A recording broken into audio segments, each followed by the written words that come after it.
Many of us come from low-income households and go through life always feeling like we have less than others around us. As a result, when we're young, we desire money only so that we may purchase the things we never had. Hey guys, and welcome back to this channel. In today's video, we're gonna talk about 4 pillars of financial freedom.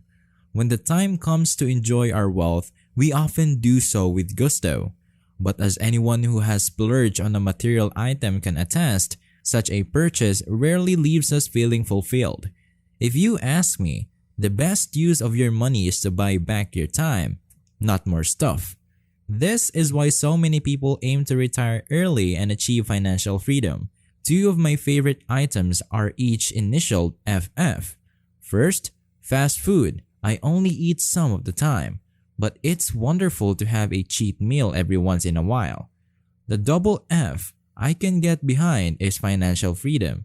As I just mentioned, I believe we all go through a time in our lives where we want to reclaim the glory of our past by spending money when we finally come into it.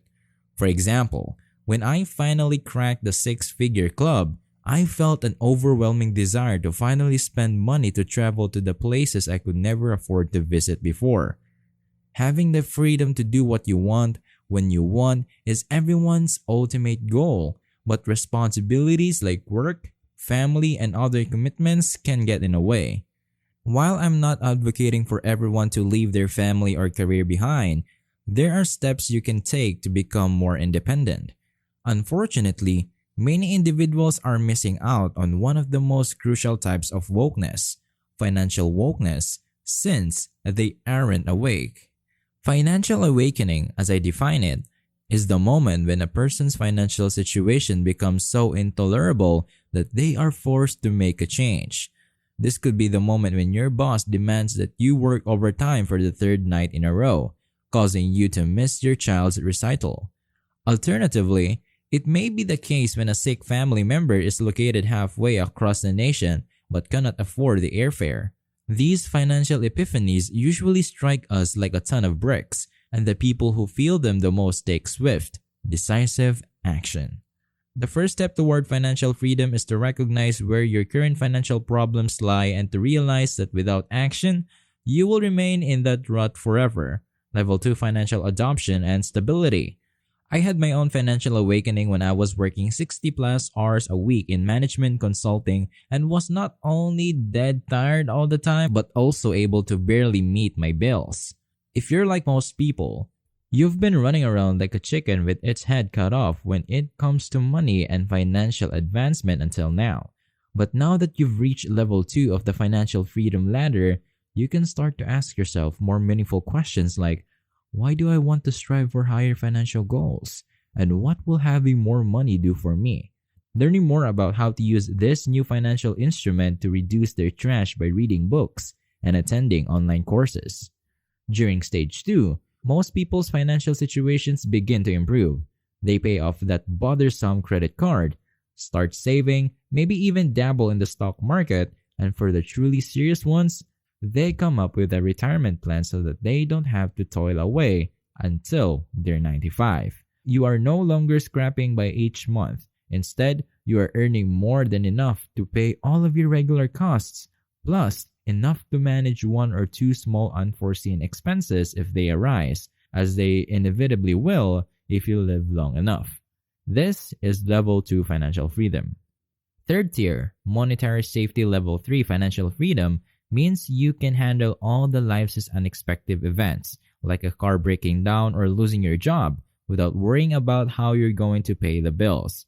This is why millions of people around the world shell out money for home alarm systems. Having a 6-month emergency fund saved up, having multiple streams of income, and being adequately insured are some of the cornerstones of financial security. And once you have these things in place, your financial worries will be greatly diminished.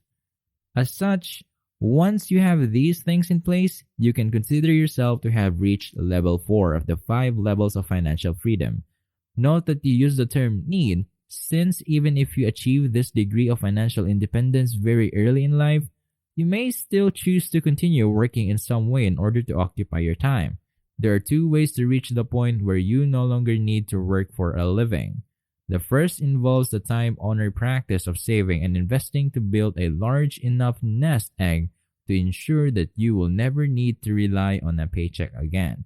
This can be accomplished rapidly with a sizable starting income. Personally, my retirement funds have exploded ever since I started making a full-time income from my YouTube channel. You can make a six-figure income doing what you teach in my class. Trueber, the other way to achieve financial security and never work again is to amass enough assets to cover all of your expenses. These assets could be, for example, real estate, an online business, dividend stocks, or some combination of the three. However, the way I describe financial prosperity might sound like it could be more prosperous to you. With the savings you've amassed or the income you get each month, you should be able to comfortably manage your day-to-day expenditures, never worry about missing a bill payment again, and afford to vacation a couple times a year without breaking the bank. But when you do, you'll know it for two reasons. Number one, you'll have more time to do things you love, and number two, you won't have to worry about money.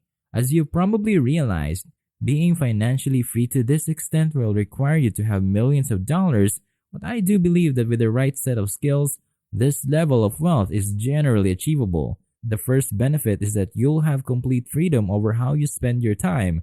Nobody, not even your spouse's children, will be able to tell you how to spend your time again. The second benefit is that you'll never have to check a price tag or worry about how much you spend again.